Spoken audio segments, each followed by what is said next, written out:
Welcome back to Cotton Creations. So many of you know I'm originally from Maryland and know that is not macaroni and cheese. It's actually a vegan version of crab dip. Yes, that's what I'm going to show you how to make in today's video. So first things first, we're going to go ahead and get our cream cheese mixed together with some Worcestershire sauce, some mustard, and a little bit of sour cream, mayo, and lemon juice. And of course you want to set out your cream cheese and sour cream so that they can come to temp, and it's easier to mix together. And then we're going to go ahead and season this up, and I will show you the seasonings in just a second. And to that, we're also going to add in some vegan cheddar cheese shreds and give that a mix.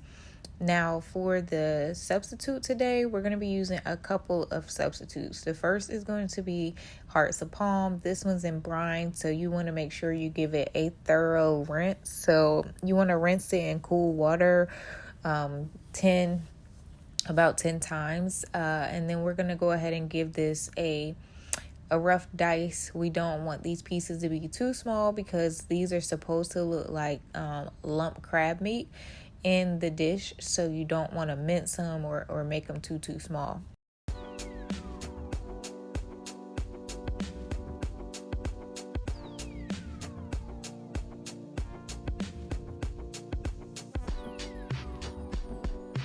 And then this is actually going to be one of the stars of the show. This is actually, have you guessed yet? It's lion's mane mushroom. So you might not have seen it in this texture before because I did something a little bit different. So, and this is supposed to act as another form of crab meat, lump crab meat. So lion's mane straight out of the packet, if you recall from some of my other videos, this is what it looks like. Now, it doesn't look like that on the cutting board. Why? Because I froze it first. Now, lion's mane, as with a lot of mushrooms, they hold a lot of water. They contain a lot of water and moisture. So when you freeze it and unthaw it, that moisture that is in those mushrooms really comes out. Like you see it, you feel it, and that's what it looks like. So I decided, I said, you know what, it's too much moisture for this dish, so I am going to go ahead and squeeze all that moisture out and take a look at how this mushroom now looks with the moisture squeezed out. You'll see that the texture has completely changed, and you'll notice that it's very fibrous. Like you see the fibers, it has a medium light fiber. So I will be continuing to try out this technique. And then what I did with this lion's mane is I just gave it a nice saute in the pan with some nori sheet, some garlic powder, Old Bay seasoning, and a little bit of olive oil. So remember when I said I'll show you all the seasonings that I used in this dish? Well, here they are. So I know many of you sometimes ask what brand of things I use. So make sure you take a little screenshot of these things. But I do have the recipe down in the description box down below.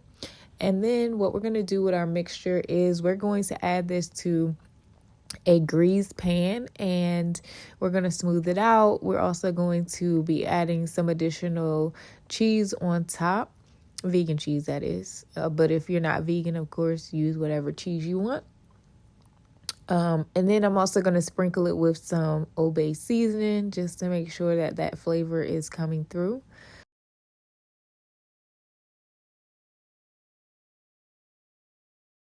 One important step to make sure your vegan cheese gets the help that it needs to melt is to wrap it with some foil. You want to bake this covered for most of the way, and then you can take the foil off to let the top brown.